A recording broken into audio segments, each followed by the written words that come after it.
Playing around with the scrapbooking style for your graphics is really fun. I wouldn't do it all the time, but it's fun to mix into your graphics on social media occasionally. We are a month into 2024. We have not talked about design trends. So what is trending for designs?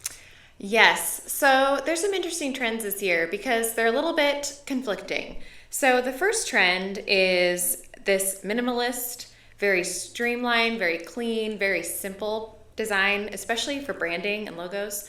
And then there's the other end of the spectrum where it is maximalist. And it is all about the color, the illustrations, the vibrancy, the movement of the design. And so what I'm seeing trending in brand design is the logo being very simple, but the brand elements really being exciting and giving brands a lot more leeway and fun to work with them. So they could have a clean, simple logo, but the colors are what make it stand out.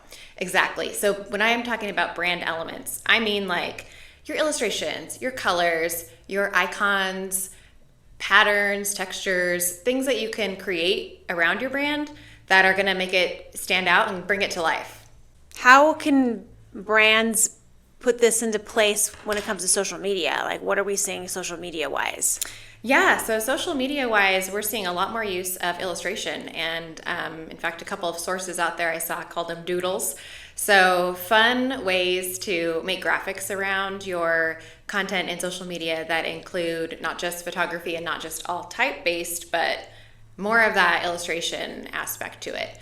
And the other thing too is that brands are becoming more conscious about representing all kinds of people and genders, and so then the illustrations that they're creating are not generic, they're just more inclusive. So they're showing more types of body types, more types of ethnicities, and I think that's fantastic.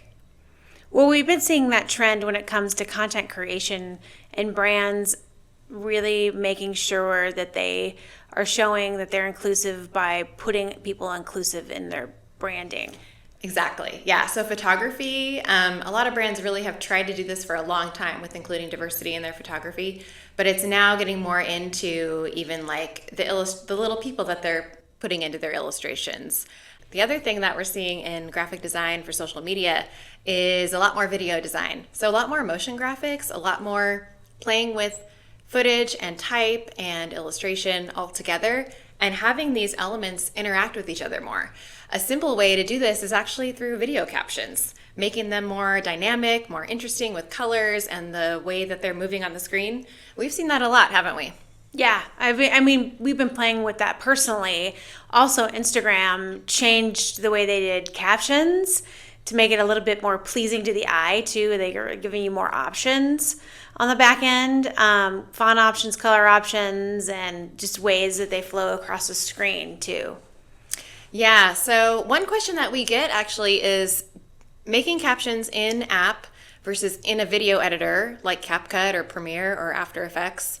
Are there positives and negatives to that? The positive to making them outside of the social media apps is you can control the branding. You can control it. You can put your font in there.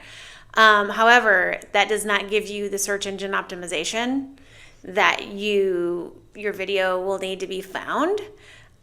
So you can personalize it within the app a lot better than you used to be able to. TikTok, I feel you really only have a few fonts, but you can change the colors. And with Instagram, they've given more and more options for fonts, and you can change the color too. You can just color drop your brand colors in there.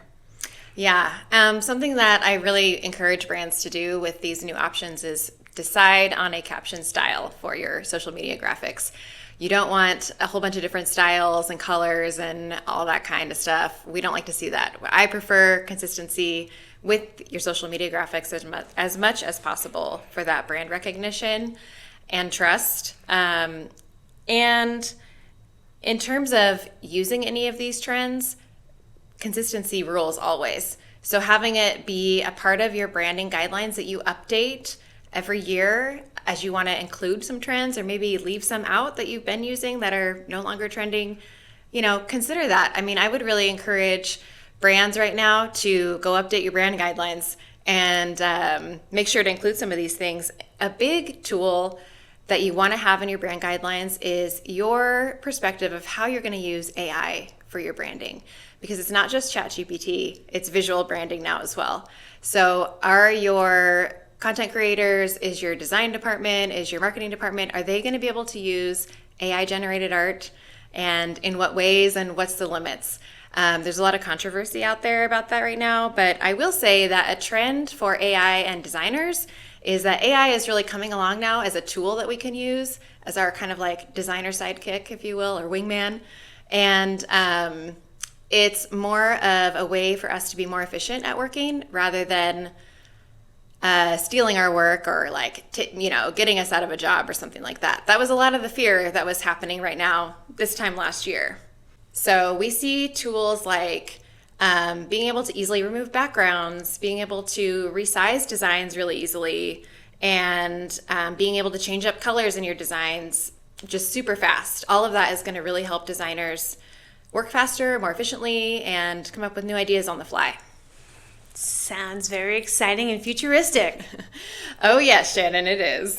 One other quick trend that I've seen, and this was if you have Spotify and you've got that Spotify Wrapped animation or video that they made for you, it's a scrapbooking style. And I've seen this with motion graphics as well as with the static graphics. It kind of goes along that maximalist line of thinking where it's fun, it's kind of all over the place, it's a little bit chaotic, but it's also tied in with each other, be it with color or with shape. So playing around with a scrapbooking style for your graphics is really fun. I wouldn't do it all the time, but it's fun to mix in to your graphics on social media occasionally. We'll see how this all pans out. If you're looking for design trends, social media trends, UGC trends, follow Dash for more.